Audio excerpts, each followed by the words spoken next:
আসসালামু আলাইকুম ওয়া রাহমাতুল্লাহি ওয়া বারাকাতুহু। আউযু বিল্লাহি মিনাশ শাইতানির রাজিম। বিসমিল্লাহির রহমানির রহিম। আমার আল্লাহ বলেন, কুল, হে নবী আপনি বলুন, আল্লাহুম্মা, হে আল্লাহ, মালিকাল মুলক, রাজত্বের মালিক।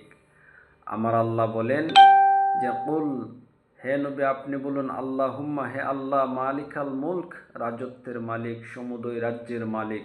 সৃষ্টির শুরু থেকে সৃষ্টির শেষ পর্যন্ত যা কিছু আছে আমাদের চোখের সামনে, চোখের আড়ালে, সব কিছুর একচ্ছত্র মালিক হচ্ছেন আমার আল্লাহ।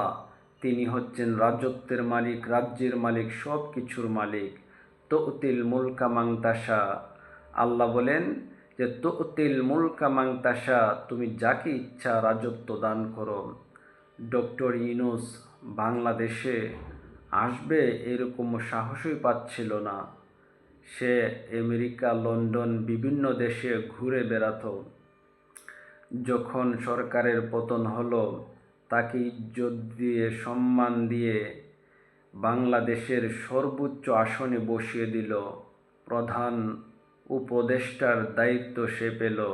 সে গোটা বাংলাদেশটা এখন পরিচালনা করছে। আল্লাহ তাকে কত সম্মান দিচ্ছে, কত সম্মান দিয়েছে আল্লাহ। এই জন্য বলে তুতিল মুলকা মান তাশা, তুমি যাকে ইচ্ছা সম্মান দান করো। খন্দকের যুদ্ধের ঘটনা আপনারা জানেন। সমস্ত মুশরিক মুনাফিকরা, ইহুদিরা নবী পাক সাল্লাল্লাহু আলাইহি ওয়াসাল্লাম এবং মুসলমানদের বিরুদ্ধে ষড়যন্ত্র করল। এই কথা যখন নবীজি এবং সাহাবায়ে কেরাম শুনলেন, তারা পরিখা খনন করার সিদ্ধান্ত নিলেন। পরিখা খনন করতে গিয়ে একটি পাথর পড়ল। সাহাবায়ে কেরামের কোদাল ভেঙে যাচ্ছে, পাথর তো আর ভাঙে না। আল্লাহর রাসূলকে বললেন। আল্লাহর রাসূল এসে আল্লাহু আকবার বলে 3 বার পাথরে আঘাত করলেন। পাথর ভেঙে চূর্ণ বিচূর্ণ হয়ে গেল, দ্বিখণ্ডিত হয়ে গেল। ওই পাথরে আঘাত করার ফলে একটা আগুনের ফুলকি দেখা দিল। ওই আগুনের ফুলকির মধ্যে আল্লাহর রাসূল দেখলেন রোম, পারস্য, ইয়ামেনের সমস্ত বিল্ডিংগুলা আল্লাহর রাসূলের চোখের সামনে উজ্জ্বল হয়ে গেল। তিনি দেখতে পেলেন। জিবরাইল আলাইহিস সালাম সাথে সাথে আসলেন। এসে বললেন, ইয়া রাসূলুল্লাহ, অল্প কিছুদিনের মধ্যেই রোম, পারস্য, ইয়েমেন আপনার উম্মতের দখলে আসবে, আপনার উম্মত মালিক হয়ে যাবে। এই কথা সাহাবায়ে কেরাম সবার সামনে যখন বললেন, মুনাফিকরা বলল, মুহাম্মদ মনে হয় পাগল হয়ে গেছে। না, মুহাম্মদ পাগল হয় নাই। আল্লাহ নিজেই বলে দিয়েছেন, তুতিল মুলকা মান তাশা, তুমি যাকে চাও রাজত্ব দান করো। আল্লাহ রাজত্ব দান করবেন মুসলমানদেরকে। এই কথা বলার পরে মুনাফিকরা হাসাহাসি করল। ঠিক যদি ডক্টর ইউনূস বলে যে আমেরিকা 3 দিনের মধ্যে দখল করবে, সমস্ত মানুষ বলবে ডক্টর ইউনূসের মনে হয় মাথা নষ্ট হয়ে গেছে। এটা স্বাভাবিক। আল্লাহ যাকে ইচ্ছা রাজত্ব দান করেন। ওয়াতানজিউল মুলকা মিম্মান তাশা, আর যার থেকে চাও রাজত্ব কেড়ে নাও। আল্লাহ যার থেকে চান আবার রাজত্ব কেড়ে নেন।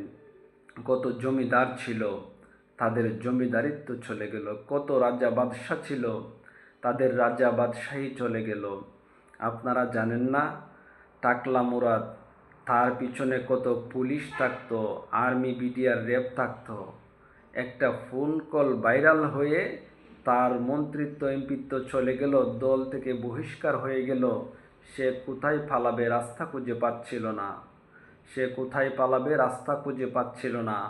5ই আগস্ট দেখেন নাই, সরকার হুট করে পতন হয়ে গেল, সরকারের ক্ষমতা চলে গেল।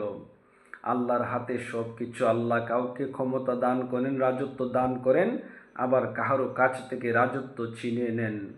ওয়াতানজিউল মুলকা মিম্মান তাশা ওয়া তুইজ্জু মান তাশা, আল্লাহ যাকে চান ইজ্জত দান করেন। ওয়া তুইজ্জু মান তাশা, আর তুমি যাকে চাও সম্মান দান করো, ইজ্জত দান করো। ওয়া তুযিল্লু মান তাশা, আর যার কাছ থেকে চাও তুমি অপমান করো, তার সম্মান কেড়ে নাও। ও তো দিল্লু মান তাসা, তুমি যাকে চাও অপমানিত করো। আবুল সরকার ভুলভাল কয়েকটা কথা বলার কারণে তার সমস্ত সম্মান, তার ইজ্জত সব ধুলোয় মিশে গেল। সে কত অপমানিত হয়ে গেল। দেখলাম মিডিয়াতে এসে তিনি আবার আল্লাহর কাছে মাপ চাইছে, যে মাপ চাইলে আমি আল্লাহর কাছে চাবো, যে সাধারণ মানুষের কাছে চাবো, ইয়াজিদি মুসলমানের কাছে মাপ চাইব না, এই কথাবার্তা বলতেছে। আল্লাহ আবার বলেন বিয়াদিকাল খাইর, তোমার হাতেই কল্যাণ, আল্লাহর হাতেই সমস্ত কল্যাণ। আমরা যদি চাইতে হয় আল্লাহর কাছেই কল্যাণ চাইব, চাইতে যেন আমরা কেউ কম না চাই, বেশি করে চাই। আল্লাহর কাছে কিন্তু অফুরন্ত কল্যাণের ভাণ্ডার রয়েছে। আপনার যদি সুখের প্রয়োজন হয় আল্লাহর কাছে সুখ চাইবেন, আপনার যদি সুস্বাস্থ্যের প্রয়োজন হয় আল্লাহর কাছে চাইবেন, আপনার যদি ধন সম্পদের প্রয়োজন হয় আল্লাহর কাছে চাইবেন, আল্লাহর কাছে জান্নাত চাইবেন, জাহান্নাম থেকে পানা চাইবেন। আল্লাহ সব কিছুর মালিক, আল্লাহর হাতেই সমস্ত কল্যাণ। যত কল্যাণ আছে মানুষের কাছে চাইলে আপনাকে কোনো কল্যাণই দিতে পারবে না, কোনো কিছুই করতে পারবে না। আল্লাহর কাছে চাইলে আল্লাহ আপনাকে রাজত্ব দান করে দিতে পারেন। আল্লাহর হাতে কল্যাণের কোনো কমতি নেই। আল্লাহ নিজেই বলেন ইন্নাকা, নিশ্চয়ই, আলা কুল্লি শাইইন, সব কিছুর উপর কাদির, ক্ষমতাবান। আল্লাহ সব কিছুর উপর ক্ষমতাবান। আল্লাহ সম্মান দিতেও পারে, আবার সম্মান কেড়েও নিতে পারে। আল্লাহ রাজ্য দিতেও পারে, আবার রাজ্য খেয়েও নিতে পারে।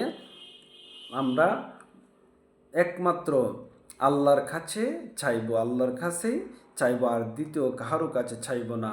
আল্লাহর গোলামি বেশি বেশি করতে হবে, নবীকে সম্মান করতে হবে, দুরূদ ও সালাম পাঠ করতে হবে। তাহলে আমরা সঠিক জায়গায় পৌঁছতে পারবো। আল্লাহ যেন এই আয়াতের উপর আমল করার তৌফিক দেন। আমিন।